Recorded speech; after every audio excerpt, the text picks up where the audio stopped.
저는 목사하기 싫었어요. 또 자신도 없었어요.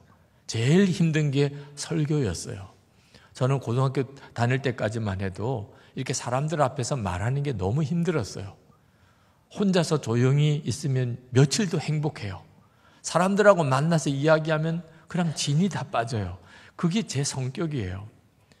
설교를 매번 해야 된다니 이거 정말 어떻게 해야 하나 고민이었는데, 제가 신학교 1학년 때 어린이들을 상대로 어린이 예배 설교를 했습니다. 신학생이니까 설교를 해야 된대요. 제가 고등학교 부산에서 졸업했습니다. 부산에서 어릴 때를 지났어요. 아주 심한 부산 사투리로 서울 아이들 앞에서 설교를 하니 한마디 하면 따라하고 한마디 하면 따라하고 도무지 어떻게 수습을 못하겠어요. 얼마나 창피한지, 어린애들 앞에서 내가 사투리를 쓴다는 게 얼마나 창피한지. 그때 제 마음속에 설교에 대한 엄청난 열등감이 들어왔습니다. 나는 정말 설교를 못해. 애들까지도 저렇게 핍박하니 어른들은 어떻게 하겠어요? 1년 동안 사투리를 고쳤어요. 밤마다 음악방송 들어가며 그 아나운서 멘트를 따라하고 또 따라하면서 사투리는 고쳤는데 열등감은 해결이 안 되는 거예요.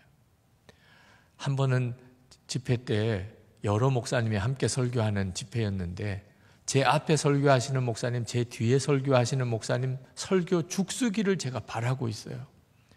제가 무섭더라니까. 초보 운전자가 자기가 무섭듯이 진짜 제가 무서운 거예요. 아니 세상에 이러고도 내가 어떻게 이 청년 대학생들 앞에서 설교할 수 있다는 말인가?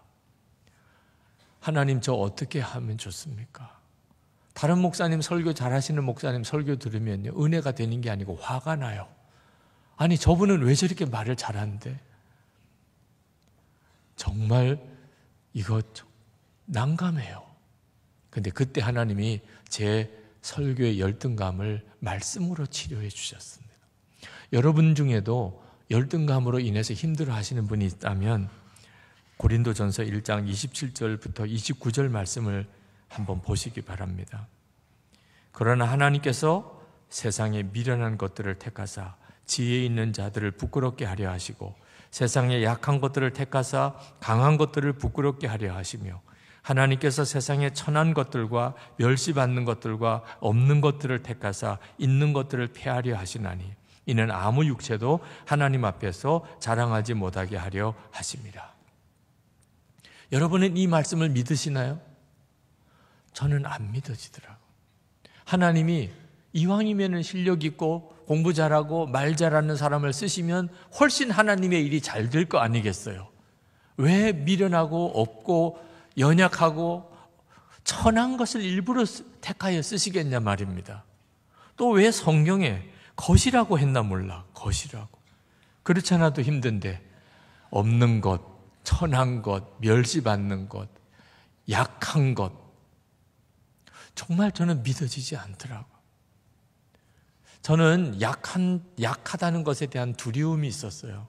저희 아버님이 목회하시는데 성자 소리를 들으신 분이에요.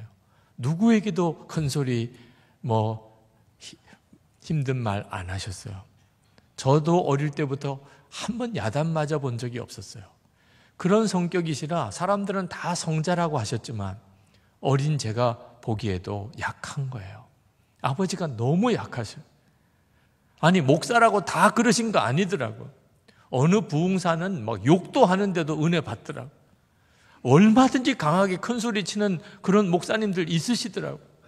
그런데 왜 우리 아버지는 저렇게 말 한마디도 제대로 못하시고 속으로만 힘들어하시고 어떻게 저러시나. 아버지가 그러니까 그 모든 어려움은 어머니가 다 짊어지셔야 되더라고요. 결국 저희 어머님 신학교 다닐 때 돌아가셨어요. 병으로.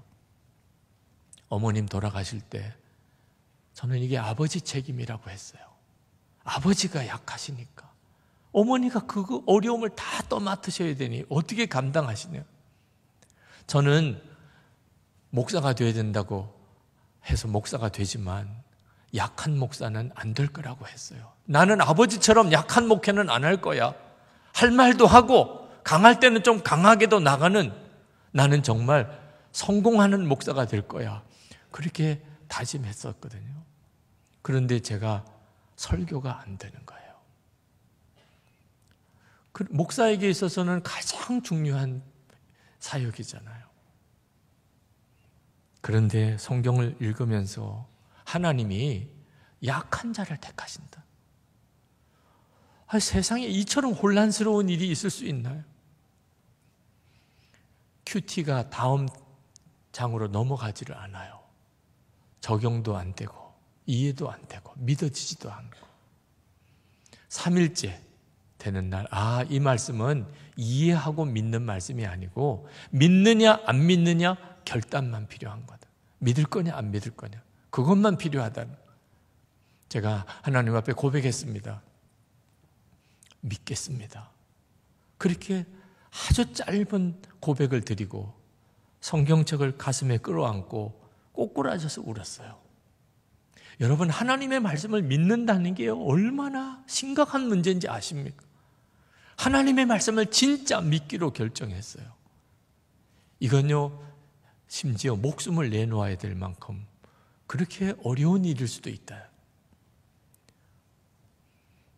그때 그렇게 많이 울었어요. 왜 그렇게 울었는지도 모르겠어요.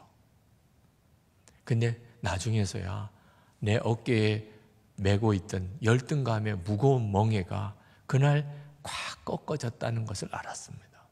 어릴 때부터 공부 잘해야 돼, 실력 있어야 돼, 뛰어나야 돼, 그렇게 듣고 자랐어요. 하나님도 그런 사람 쓰시는 줄 알았어요. 목사가 되고 난 다음에도 마찬가지였어요.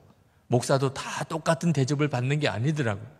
설교를 누가 더 잘하나, 어느 목사님이 교회를 더 부흥시키느냐, 끊임없이 서로 목사님들 사이에도 비교하고 그것 때문에 마음이 무너질 때가 많았어요. 근데 그날 그게 꺾어진 거예요. 더 이상 다른 사람하고 비교 안 한다. 하나님이 약한 나를 택하여 쓰신다는데 그러면 됐잖아요. 설교를요 꼭 잘해야 될 필요가 없겠더라고요. 설교는 하나님이 전하라는 말씀을 전하기만 하면 되는 거예요. 불이 났는데 나가서 불이야라고 외치는데 무슨 불이야라는 말을 잘 전할 필요가 있나요? 잘 전하려고 불이라는 게 뭔지 아십니까? 이랬다가는 그 사람 정말 죄인이에요. 지금 불 났는데 무슨 불에 대해서 설명을 하고 말을 더듬거리고 사투리가 있어도 소리 지르면서 불이야라고 해서 사람들을 피할 길을 열어주었다면 잘한 거죠. 설교 잘할 필요가 없는 거구나.